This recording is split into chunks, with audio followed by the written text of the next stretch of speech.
with not just salespeople and executives, but engineers and administrators and the types of people that don't exactly greet you with open arms right there at the workshop door.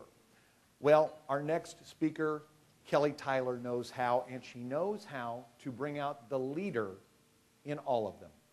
If you would please welcome with me, Kelly Tyler. Thank you. Thank you, Dennis, and thank you, everyone. Thank you for coming today, and thank you for coming back after the break. Are you relaxed from the break? Have a cup of coffee, a muffin. Sit back and relax. I want you to be relaxed while you're here. Be relaxed while you're here because workplaces are stressful. Employees today are stressed out, burned out, and scared out of their minds, and we as leaders need to do something about it. We as leaders need to bring CPR into the workplace to resuscitate that place. Confidence, purpose, and resilience. CPR for the workplace. That's what high-performing leaders are focusing on right now. Confidence, purpose, and resilience. The thing about those three, though, is they're very personal. You have to have them inside before you can use them to influence others. So leaders have to feel confident, have a purpose, and have resilience before they can share it with others. And it reminds me of the instructions we get on airplanes.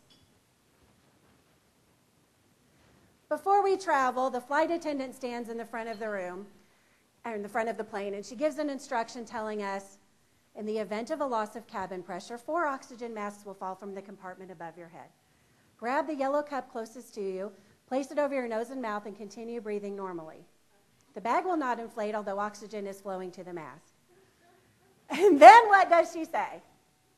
What do they say next? Yes. If you're traveling with someone who needs assistance, place your own on first. Then help a child or somebody else that needs assistance. The instruction is take care of yourself first, so you're capable of taking care of other people. That's what confidence, purpose, and resilience will do for you and your organizations right now. So let's talk about those three. We'll talk about confidence first because, frankly, I'm a little bit concerned about it. The Wall Street Journal had a study last month where they shared the results from a survey that said less than half of the senior managers surveyed have confidence that their CEOs will lead them out of their current economic crisis. Fewer than 50% had confidence in their leaders, and those people are leaders too. So if leaders are not instilling a sense of accomplishment and a sense of confidence, then what are they doing? What's the impact they have there? High caliber leaders right now are working on ways they can instill a sense of confidence in their organizations. I'm going to tell you 3 ways to do it. The first way is face the facts. It is time to get your head out of the sand, face the truth, get over the denial, face the truth about the financial situation, where you're headed, what's going to be there when you get there, and who's along for that journey. So using Jim Collins' bus analogy from Good to Great, you're probably familiar with it. Where's the bus going? Who's on the bus? What kind of bus is it? Face the facts so you can make decisions based on those facts. That's what confident people do, and that's what confident leaders are instilling in their companies. Second way confident leaders are showing that is by deliberate communications. When times are tough, we have a tendency to buckle down and get down to the business, and we forget about the people aspect of our jobs. I want to remind you of that. Remember to focus on the people. Be deliberate in your communication with them. One concern I have in working with leaders constantly is they frequently underestimate the impact they have on other people. They underestimate, in their humility perhaps, the effect they have on people around them. So I want to remind you of the importance a word from you is. Deliberately communicate and inspire confidence. So face the facts, Be deliberate with your communications. And third, be resolute and determined. You're making decisions based on the facts. Be resolute in your ability to meet those new goals, to accomplish the objectives. So be resolute in your commitment that you're not going backwards. You're going forward, and you're taking everybody with you. Those three actions will help you instill confidence throughout your organizations. So confidence is part of CPR.